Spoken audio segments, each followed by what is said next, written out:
Pitch ঢালা রাস্তায় তৈরি হয়েছে মিনি কক্সবাজার। দেখতে হুবহু চট্টগ্রামের সেই সমুদ্র সৈকতকে বিনোদনের কেন্দ্র করে নিয়েছেন অনেকে। কক্সবাজারে ফিল পাওয়া যায় আর কি, এই জন্য এখানে আসা। বিকেল হলেই এখানে ভিড় জমাচ্ছেন নারী পুরুষ, স্কুল কলেজের তরুণ তরুণীরা। কেউ ইজি বাইকে করে এনেছেন বাচ্চা, কেউ আবার প্রেমিকা নিয়ে উপভোগ করছেন পানির সৌন্দর্য। খুবই আনন্দিত। চারপাশে শুধু পানি আর পানি। সেই ঝকঝকে পানিতে চলছে গোসল, সেলফি তোলা আর মোটরসাইকেলের পানির স্পিড শো। এই মিনি কক্সবাজারকে ঘিরে বসেছে অস্থায়ী ঝালমুড়ির দোকান, বেড়েছে বেচাকেনাও। আনন্দ উল্লাসে মেতে উঠেছে স্থানীয়রা। প্রতিদিন লোক বাড়ছে, সবাই আনন্দ ফুর্তি, যাচ্ছে, লোকের চাহিদা বেশি হচ্ছে।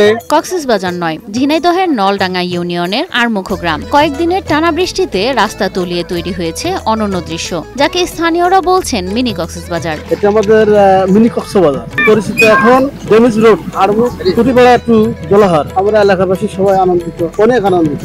পদ্মা সেতু, মেট্রো রেল এবং এলিভেটেড এক্সপ্রেসওয়ে নির্মাণের গর্বিত অংশীদার বসুন্ধরা সিমেন্ট। তবে আনন্দের এই দৃশ্যের পেছনে লুকিয়ে আছে কৃষকের ক্ষতি। রাস্তার দুই পাশে শত শত বিঘা জমির ধান পানিতে তলিয়ে গেছে। দিন পরে আর কি তলিয়ে গেছে। 8 দিন পর যে মার গেছে, ওই যে উপর দিয়ে সব জমি সব লাগানো ছিল, সব ছিল 51 ধান, সব মার গিয়েছে। প্রকৃতির খেয়ালিপনায় ক্ষতির সাথে মিলেছে কিছুটা বিনোদনের স্বাদ, যা এ মুহূর্তে ঝিনাইদহবাসী ডেকে নিচ্ছে মিনি কক্সবাজার।